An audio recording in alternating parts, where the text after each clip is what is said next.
안녕하세요. 맹경제TV 맹경제 목사입니다. 우리 주사부TV 안성희 소장님 나오셨습니다. 안녕하세요. 네, 안녕하세요. 오늘 우리 안성희 소장님께서 알코올 중독의 폐해에 대해서 구체적으로 말씀해 주실 겁니다. 잘 경청하시고요. 주변에 알코올 중독으로 고생하는 분들 꼭 전해 주시기 부탁드립니다. 말씀 부탁드립니다. 네, 감사합니다. 벌써 꽤 지난 이야기네요. 그 이주질이라는 코미디언이 있었습니다. 그 폐암에 걸려가지고 다 죽기 직전에 방송에 출연해 많은 메시지를 전달했습니다. 소위 이주일 신드롬이 거세게 불었습니다. 작심 3일이라던가요. 매년 정초 금년 결심도 2월이면 눈놓듯 사라지고 담배 판매량은 전월 수준을 회복하는데 그럴 기미가 전혀 보이지 않아 담배 인상공사가 죽을 맛이라고 했습니다. 그 이유는 폐암 말기의 코미디언 이주일 씨가 산소 마스크를 쓴 채 TV에 등장해 내 꼴 되지 않으려면 제발 담배 끊으세요라는 애절한 절규가 애원가들에게 큰 충격을 주어 너도 나도 금연을 시도했고 또 성공했기 때문이랍니다. 이를 계기로 금연 피해가 연일 보도되었습니다. 어떤 장소, 어떤 모임에 참석해도 흡연자의 설 자리도 없었습니다. 흡연자는 야만의 취급을 받습니다. 가족에 있을 구박을 어떠합니까? 흡연은 곧 폐암, 폐암은 사망이라는 등식이 설립된 이주 효과였습니다. 그래서 많은 사람들이 금연을 시도했고 성공하기도 했고 또 실패하기도 했습니다. 우리나라에는 금연을 위해 시, 군, 보건소마다 금연 클리닉이 설치되어 있습니다. 여기에 막대한 국민 세금이 투입됩니다. 그러나 알코올 중독 예방이나 치료를 위한 정부의 도움은 고작 인구 60만 이상 도시에 설치된 알코올 중독 상담센터가 유일합니다. 그것도 정부나 지자체 예산으로 설치하는 것이 아니라 사회복지기관이나 민간단체에서 설치해야 합니다. 그마저 설치되지 않은 시군이 허다합니다. 설치되었다가 폐쇄된 것도 많습니다. 그 운영도 알코올 중독 전문가가 아닌 사회복지사가 담당하고 있어 그 효과를 기대하기가 어렵습니다. 종사자들도 더 대우가 좋은 곳으로 가기 위해 거쳐가는 징검다리 정도로 여깁니다. 저렴한 금융에 직업 안정성으로 오는 불안 때문에 곧 다른 기관으로 이직을 하곤 합니다. 그래서 저는 이렇게 말합니다. 담배를 끊지 못하고 계속 피우면 폐암으로 걸려 죽는다. 술도 끊지 못하고 계속 마시면 간경화해서 암으로 발전되어 간암으로 죽는다. 근데 한번 생각해 보자는 겁니다. 남편이 담배 안 끊는다고 이혼하는 아내를 보았습니까? 아빠가 담배 못 끊는다고 가출하는 아이들을 보았습니까? 담배 때문에 직장을 잃고 실업자가 된 사람 보았습니까? 담배값으로 가산을 탕진 한 사람을 보았습니까? 다들 그런 사람은 못 보았다고 말합니다. 그러면 알코올은 어떠합니까? 지난번 저는 알코올 중독자가 계속 술을 마신다면 40%는 5년 이내에 사망한다고 말했습니다. 물론 간질환이 있는 경우에 해당됩니다. 담배나 술 모두 계속하면 사망에 이르는 것은 동일한데 왜 알코올이 더 문제인가요? 알코올 하면 간질환이고 담배 하면 폐암인데 어느 것이 빠르고 느리고가 문제가 아닙니다. 담배의 경우 본인은 폐암 등의 피해가 있으나 가족들까지 병들게 하지는 않습니다. 그러나 술에 취해 발생하는 가정폭력, 이혼, 아이들의 탈선과 가출, 가정경제의 바탕 등 그 폐해는 언급할 필요조차 없지 않습니까? 알코올 중독은 니코틴 중독과 전혀 문제가 다릅니다. 흡연의 경우 주위 사람들이 간접 흡연으로 피해를 입는 것은 사실입니다. 그러나 주위 사람들, 특히 가족들이 흡연자의 질병으로 고통받지는 않습니다. 폐암으로 환자가 된 사람이나 다른 질병으로 환자가 된 사람이나 환자 가족의 고통은 동일합니다. 그러나 알코올 중독자의 경우에는 이와는 문제가 전혀 다릅니다. 알코올 중독은 사회병이며 중독자와 관계된 모든 사람들을 병들게 하는 공동 의존증을 유발하는 가족병이라는 사실을 이해하면 문제는 달라집니다. 이 가족병에 대해서는 나중에 자세히 제가 설명을 드리겠습니다. 구소련 공산체제가 무너지고 러시아가 탄생했습니다. 물론 사회주의 소련을 무너뜨린 것은 자본주의 경제의 힘은 부정을 할 수 없으나 일부 사회학자들은 이렇게 주장을 합니다. 소련 사회주의를 무너뜨린 것은 보드카라고요. 소련에 3불이 있는데 그것은 바로 러시아 마피아와 러시아 정교 그리고 보드카였습니다. 이것은 어느 정부, 어느 정권도 강력한 공산 정권도 없앨 수 없었습니다. 그래서 3불이라고 했습니다. 한때 소련 경제가 최악으로 치닫던 시기에 루블화 가치가 폭락하여서 돈으로 살 수 없는 생필품도 보드카만 있으면 얼마든지 구할 수 있었다는 겁니다. 물물교환이 가능했습니다. 자본주의 경제가 도입되고 철의 장막이 거치자 선교사들도 러시아로 들어가기 시작했습니다. 러시아로 파송된 선교사 한 분이 저를 찾아왔습니다. 그분은 저의 도움을 요청했습니다. 그분이 선교하는 도시 외곽에 빈민촌이 형성되어 있으며 우범지대로 지방정부에서도 손쓸 수 없는 곳이 되어 있으며 시체를 옆에 놓고 보드카를 마시고 싸움질하는 것이라고 얘기를 했습니다. 주택가에 살던 그곳 주민들은 알코올 중독에 대해 직업을 잃고 집까지 밀려난 것이 바로 그 판자촌이라는 것입니다. 이런 판자촌이 곳곳에 우후죽순격으로 생겨나자 중앙정부가 미국을 향해 러시아에 들어와 선교만 할 것이 아니라 알코올 중독 예방 사업도 병행할 수 없느냐고 호소했다고 말했습니다. 다른 질병은 병으로 인하여 신경질적이 되어 가족을 괴롭히고 병으로 아파할 때 가족들도 고통을 받는 것은 동일합니다. 그러나 알코올 중독은 인간의 인내성을 시험하는 것처럼 가족을 괴롭힙니다. 그래서 전문가들은 자신은 알코올 중독자가 아니며 얼마든지 술을 끊을 수 있는데 병원에 강제 입원시켰다고 원망하는 환자들에게 이렇게 말합니다. 이래도 나를 정신병원에 입원 안 시킬래? 이래도 나와 이혼 안 할래? 이래도 나를 버리지 않을래? 참을 수 있으면 더 참아봐 하고 가족의 인내심을 시험한다고 합니다. 얼마나 가족을 괴롭혔으면 이런 얘기가 나올까요? 일단 알코올 중독자가 되면 특유의 본능적 방어 기제인 부정, 합리화, 투사 등을 교묘히 사용하는 과정에서 성격이 왜곡되기 시작하고 급기야 이기적, 독선적, 자기중심적으로 변합니다.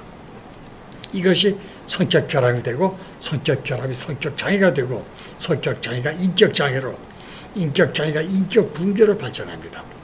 알코올 중독 말기의 이름은 마치 사람이기를 포기한 듯한 행동도 서슴지 않습니다. 마시기 위한 파렴치한 행동, 마신 후의 습관성 주정과 폭력, 마시지 않았을 때 나타나는 마른 주정과 버드 신드롬, 치료 거부 및 가족에 대한 원한 등 그 폐해는 이루 말할 수가 없습니다. 다른 질병의 경우 병 때문에 그 환자를 미워하지 않습니다. 애처롭고 불쌍할 뿐입니다. 그래서 동정받고 어떻게든 살리려고 최선의 노력을 기울입니다. 다른 질병의 경우 환자와 질병을 분리해서 생각을 합니다. 또 그렇게 얘기합니다. 범죄의 경우도 죄와 사람을 분리하라고 이야기합니다. 죄가 나쁘지 사람이 나쁜 것이 아닌데 이와 같은 논리라면 병이 나쁘고 밉지 환자는 비난과 원망에 대해서는 아닙니다. 애처롭고 불쌍하게 여겨야 합니다. 그러나 알코올 중독의 경우는 이와는 다릅니다. 알코올 중독자는 원망과 증오의 대상이며 미움받고 배척이나 학대의 대상입니다. 오죽하면 버리는 일도 있었습니다. 오래전 방송 프로그램에서 방영된 사건이 있었습니다. 유부도 사건입니다. 당시 알코올 중독자들이 가장 무서워하던 것이 유부도라는 전설적인 공포의 섬이었습니다. 부산 앞바다에 있는 섬으로 돈 2천 내지 3천만 원에 강제 수용되고 한 번 그것에 잡혀가면 절대 빠져나올 수가 없고 죽으면 시체까지 처리해 준다고 소문난 곳이었습니다. 그런 소문은 사실이었습니다. 실제로 기도원에서 그곳으로 보내지는 환자를 본 적도 있었습니다. 유부도에 수용된 많은 환자들이 가혹한 강제 노동과 학대를 견디며 노예 같은 생활을 해야 했습니다. 현대판 노예였습니다. 이런 노예 생활을 견디지 못하고 탈출을 감행했으나 모두 실패, 혹독한 처벌을 받았습니다. 그중 한 사람이 기적적으로 유부도를 탈출하여 방속의 유부도의 비리를 고발했습니다. 그는 사법기관을 찾지 않고 언론기관을 찾아갔습니다. 사법기관은 유부도 운영자와 결탁하여 도로 유부도로 돌려보낸다는 소문이 자자했기 때문이었습니다.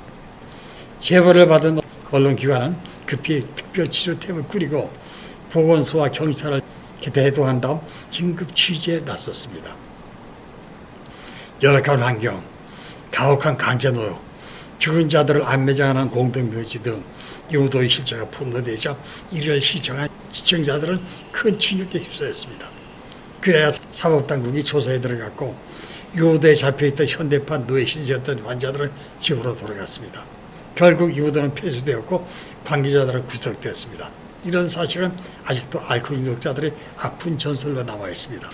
유도 사건이 발생하기 오래전 모 방송 고발 프로에 금주 기도원의 비리와 폭행 등이 보도되었습니다.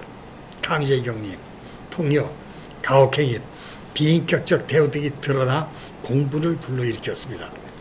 방송을 나가는 담당 PD 후일담입니다. 완전히 뒤통수를 맞은 기분이었습니다. 방송이 나가고 격려나 칭찬을 기대했는데 칭찬은커녕 항의 전화가 빗발쳤습니다. 기도원장과 우리가 짜고 환자를 강제히 격리시켰다고 또 방치한다고 매도하며 알코올 중독자를 겪어보지 않은 당신들이 우리 사정을 어떻게 아느냐는 것이었고 더 기가 막힌 것은 그것이 어디냐는 것입니다. 자기 남편을 그곳에 보내겠다는 겁니다. 인간이기를 포기해야 하는 곳이라고 보도했는데도 말이죠. 흡연은 물론 간접 흡연으로 주위 사람들도 고통을 받습니다. 그러나 알코올 중독은 환자 본인은 물론 그와 관계된 모든 사람들을 병들게 하고 파괴하는 무서운 질병입니다. 가족병인 것입니다. 가족에 대한 것은 다음 기회에 자세히 설명하겠습니다. 한번 알코올 중독자가 되면 사회로의 복귀가 정말 어려운 것일까요? 먼저 저의 경험담을 소개합니다. 오래전 음성꽃동네 인국자율병원 정신과에서 알코올 중독자들을 위한 치료 강의를 한동안 한 적이 있었습니다. 그곳에서 알게 된 수녀님과 수사님들을 동행하여 노숙자들을 만난 적이 있었습니다. 꽃동네에서는 매주 목요일이면 어김없이 오후 8시에 구급차와 구호물품을 가지고 서울역 광장에서 알코올 중독자들과 상담을 실시합니다. 그리고 9시에 원하는 사람을 데리고 영등포역으로 자리를 옮겨 다시 상담을 합니다. 영하 15도를 오르내린 혹한기에 노숙자들은 서울역 지하도에서 노숙을 합니다. 그들은 꽃동네 수사와 수녀님들이 권고에 순종하여 음성 꽃동네로 가면 따뜻한 잠자리에 따뜻한 밥에 온수가 쏟아지는 욕탕에서 마음껏 몸도 씻을 수 있는데 그들은 그것을 꺼립니다. 어쩌다 수사와 수녀님들을 따라 꽃동네에 가도 일주일을 못 견디고 다들 도망친다고 합니다. 왜 그럴까요? 세상에서 가장 편하고 쉬운 직업이 무엇인 줄 아십니까? 그것은 거지라고 합니다. 쉬고 싶으면 쉬고 자고 싶으면 자고 먹고 싶으면 먹고 구걸하여 먹고 마시고 그러다 보니까 이보다 좋은 직업이 이 세상에 없습니다. 또 없다고 합니다. IMF가 들어닥치자 많은 사람들이 노숙자가 되어 서울역으로 몰려들었습니다. 사람 통행량이 많은 곳이어서 구걸하기에 필요했기 때문이었습니다. 노숙의 고통과 스트레스를 잊기 위해 술에 빠지게 되었고 그들 거의 모두가 알코올 중독자가 되었습니다. 그곳에서의 자유가 아닌 방종과 무질서 그리고 이미 게으름이 타성이 된 그들은 꽃동네의 생활 규칙을 견딜 수 없었습니다. 이런 사람들의 재활을 손 놓고 그냥 보고만 있어야 합니까? 병원 중독이라는 용어가 있습니다. 인권을 유난히 강조한 정권이 들어서면서 정신병원에도 인권 바람이 불기 시작했습니다. 자유의지로 자발적으로 입원한 환자는 자기가 원하면 언제든지 퇴원할 수 있습니다. 알코올 중독 치료는 교육이 가장 효과적이라는 견해가 의학계의 정설로 굳어졌는데도 정신보건복지법의 제정으로 치료 교육을 강제할 수 없습니다. 환자 스스로 원해야 교육을 받을 수 있습니다. 아무도 그들을 강제할 수 없습니다. 함부로 손댔다가는 그들의 신고로 관계기관의 조사를 받아야만 합니다. 그래서 간호사와 보호사는 그들을 인도의 불가촉 천민치고를 해야 한다고 탄식을 합니다. 누구도 어느 부위도 손댈 수 없는 사람들이라는 겁니다.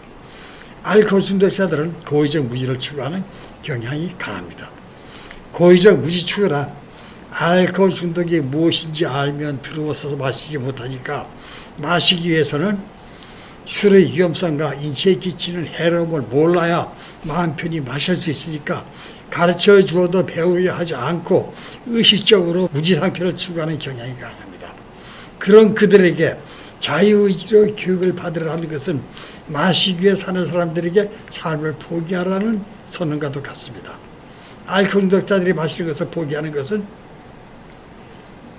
삶을 포기하는 것과 같은 것이니까요. 그래서 생활보호 대상자가 된 그들은 세상으로 나와 마시다가 몸이 힘들어지고 돈이 떨어지면 제발로 병원을 찾습니다. 그곳에 가면 약 주고 밥 주고 잠자리를 제공해 줍니다. 여기에 익숙한 환자들은 이 굴레에서 벗어나지 못합니다. 이것이 말하는 소위 병원 중독입니다. 이렇게 자신의 삶을 포기하고 술에 인생을 맡기는 알코올 중독이라는 병의 폐해를 하루빨리 끊어야 할 것입니다. 알코올이 우리들 건강에 해치는 해는 다음 각 신체 부위별로 자세히 설명할 것입니다. 여기서 마치고 다음 시간에는 알코올의 두 얼굴에 대해서 말씀을 드리겠습니다. 예, 감사합니다. 수고하셨습니다. 오늘은 여기까지 하겠습니다. 감사합니다.